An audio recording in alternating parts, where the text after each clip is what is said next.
Entonces la idea es ver cómo se hace. ¿Qué pasó aquí? La idea es ver cómo se hace. eh, la idea es ver cómo se hace el paralelismo en general sobre las tareas.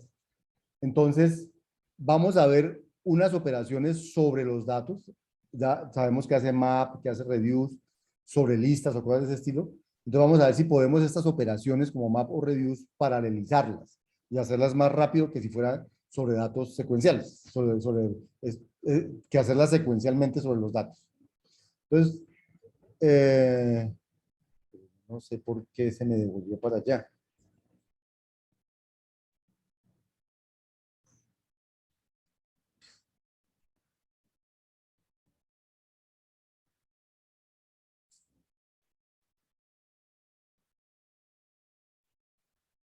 Bueno, entonces, hacer procesamiento paralelo de colecciones va a ser importante, pues es una de las principales aplicaciones de paralelismo hoy. Como ustedes saben, hoy el mundo se mueve con datos y le llaman las grandes bodegas de datos y lograr explorar, explorar y explotar esas grandes bodegas de datos rápidamente es uno de los retos de hoy en día. Y entonces, una de las principales aplicaciones de paralelismo hoy es lograr procesar millones y millones de datos rápidamente y el paralelismo es una de las tecnologías para hacerlo. Entonces vamos a estudiar sobre bajo qué condiciones esto se puede hacer. Una, mirar qué propiedades deben tener las colecciones. Por ejemplo, un arreglo era fácil dividirlo en dos, pero una lista no es fácil dividirla en dos, porque las listas no tienen índices. Los arreglos sí. Entonces, dividir un arreglo en dos es como fácil. Calculo la mitad y digo que va de aquí a aquí. Con índices tengo el arreglo como partido en dos, pero con listas no es tan fácil. Entonces, dependiendo de qué tipo de colección tengo yo, será más fácil o menos fácil hacer paralelismo. Y otra razón para hacer paralelismo es si las operaciones que estoy tratando de paralelizar tienen ciertas propiedades. Vamos a ver que la asociatividad y la independencia de tareas son importantes para poder paralelizar. Recordarles que cuando hicimos programación funcional con colecciones, había unas operaciones disponibles sobre las colecciones. Por ejemplo, una era el map, que cogía una colección, en este caso, aquí hay un ejemplo, una lista, le aplicaba una función y me devolvía la lista a la que le aplicaba todos los elementos de esa función. Esa era una operación muy útil con colecciones, hacerle map a las colecciones. O sea, aplicarle una función a las colecciones y devolverme otra colección. Otra operación que usamos frecuentemente fue el fold. Cuando ustedes hicieron sus talleres, usaron el fold que combinaba elementos con una operación dada. Por ejemplo, decía, coja la lista 138 y súmelos a todos. Entonces, y súmelos y el acumulado empieza a partir de 100. Entonces, dice, haga la suma, el acumulado empieza a partir de 100, entonces suma 100 con el 1, le da 101, luego le suma 3, le da 104, le suma 8, le da 112 y eso hacía 112. O sea, el fold era como una especie de iterador que iba sumando cada uno de los elementos de la lista, empezando con el acumulado. Y el otro, que no usamos mucho, pero que sí lo vimos, se llamaba scan, que lo que hacía era devolver la lista de los resultados del fold, la lista de los resultados intermedios del fold. Entonces el fold empezaba en 100, luego cuando sumaba el primero daba 101, luego cuando sumaba el segundo daba 104, luego cuando sumaba el tercero daba 112. Y entonces aquí se devolvía como los resultados intermedios para llegar hasta 112. La lista de los resultados intermedios. Eso hace scan. O sea, scan hace un fold guardando los resultados intermedios. Fold solamente calcula el resultado final. Y map, pues hace el map, le calcula una función a todos los elementos de la lista.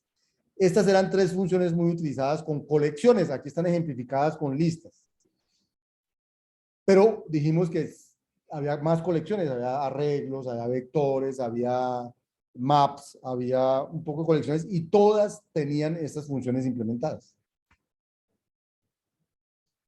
Eh, pues bien, cuando hacemos paralelismo, estas operaciones son aún más importantes.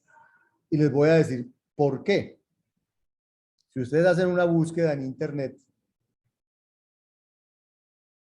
y buscan map reduce, se van a encontrar con que el map reduce es un paradigma de programación paralela. O sea, ustedes hacen clic ahí. MapReduce es un modelo de programación para dar soporte a la computación paralela sobre grandes colecciones de datos en grupos de computadoras, bueno, cosas de ese estilo. Bien. Entonces, eso quiere decir que muchas soluciones paralelas lo que hacen es, lo que terminan siendo implementadas como un map y un reduce de algunas funciones. Muchas son muchas. O sea, si ustedes ven un curso de sistemas distribuidos, el profesor Sanabria les va a hablar que lo más importante, digamos que a la hora de paralelizar, es el paradigma map-reduce. Entonces, como en nuestro lenguaje de programación, el map y el reduce. Reduce es una especie de fault, ya vamos a ver. El map y el reduce son naturales, entonces este va a ser un lenguaje muy apropiado para hacer paralelismo de grandes cantidades de datos. ¿Listo? Bien. Esa es como una motivación a estas cosas. Una parte muy importante a la hora de pensar en ganar velocidad es la escogencia de las estructuras de datos. Entonces, en los anteriores ejemplos usamos list, pero list tiene muchos defectos. Las listas tienen muchos defectos. ¿Por qué? Porque las listas, por ejemplo, no tienen índices para poder dividirlas por la mitad fácilmente. Entonces, yo quiero una lista, convertirla en dos, me toca recorrerla, pasarla por un lado y recorrer el resto, pasarla para otro. Me demoro el tamaño de la lista haciendo dos listas. En cambio, si tengo un arreglo, lo único que tengo que hacer es calcular I más J dividido 2, ¡pum! Ya quedé en la mitad. Y el arreglo lo puedo acceder rápido. No tengo que hacer copias del arreglo para poder acceder a la mitad del arreglo y la otra mitad. Entonces, eso es mucho más rápido si tuviera arreglos. Combinar dos listas, o sea, ya cuando tengo una y la otra y tengo que pegarlas, pues combinarlas es muy demorado también, porque digamos, recorrer una lista para poder pegar la otra. Entonces, concatenar listas también es demorado. Entonces, como eso es ineficiente, muchas veces paralelizar cosas que tienen listas no es eficiente. Entonces, ¿qué mejor alternativa hay? Los arreglos. Pero entonces eso me implica programar imperativo y voy a tener que tener cierto cuidado, ya les voy a decir cuál. O árboles. Los árboles se pueden implementar funcionalmente y tienen una ventaja sobre los arreglos con el paralelismo, ya les voy a decir cuál. Scala ofrece una buena biblioteca de colecciones para la computación paralela, incluye otras estructuras de datos implementadas eficientemente. Y eso es lo que vamos a ver la semana entrante, que son estructuras de datos para la concurrencia. Dicho eso, entonces, vamos a empezar con la operación map y cómo para